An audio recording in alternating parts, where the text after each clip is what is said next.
Asalkan perputaran planet tidak terhenti, maka segala yang rusak harus bisa diperbaiki. Seperti di depan kita ini, yang mana hub roda belakang truk mengalami kerusakan begitu parah. Di Konoha jelas ini akan diganti, dengan alasan bla bla bla. Melihat kondisi hub roda, ahli tersebut berencana memperbaikinya dari potongan hub ekskavator. Tentu saja perbaikan seperti ini memerlukan keahlian tingkat 8, namun jika perbaikan ini dilakukan oleh tukang parkir liar, bisa-bisa biaya perbaikan seharga truk tersebut. Untuk memperbaikinya, pertama sang ahli melakukan pembubutan pada bagian patahan, menghilangkan bagian kasar secara bertahap menggunakan mata pahat. Proses ini nampak sederhana bahkan bisa dilakukan oleh Shiva. Setelah permukaan halus, maka tahap berikutnya dapat melakukan pewarnaan menggunakan spidol dan melakukan pembuatan ulir.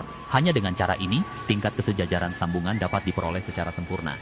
Sekarang ahli tersebut telah menyelesaikan bagian patahan, berikutnya tentu saja membuat connection penghubung. Untungnya diameter lingkaran luar menyerupai dengan hub aslinya, sehingga sang ahli hanya melakukan pengikisan sederhana dengan data ukuran yang telah dibuat. Setelah lingkaran connection memenuhi standar penyambungan, maka dapat melakukan proses pembuatan ulir. Dalam proses ini, ahli yang berpengalaman sekalipun tidak bisa lengah. Bagi sang ahli proses perbaikan seperti ini tidaklah sulit, yang sulit adalah mencari tahu kemana uang korupsi setelah kasus selesai.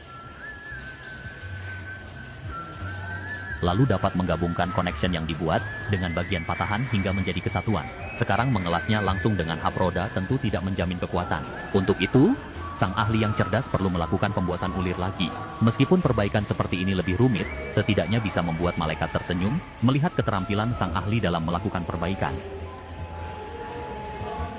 Tahap berikutnya tentu saja memproses hub roda. Proses ini hampir sama dari sebelumnya, menghaluskan permukaan dan membuat ulir. Meskipun begitu proses ini tidak bisa dilakukan oleh anggota ormas, karena ini hanya bisa dilakukan oleh bengkel bubut berpengalaman.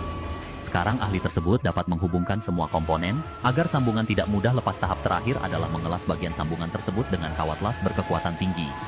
Setelah ahli tersebut menghaluskan permukaan bagian las, hub roda yang sebelumnya mengalami kerusakan patah telah diperbaiki dan diperbaharui. Menurutmu bagaimana perbaikan seperti ini?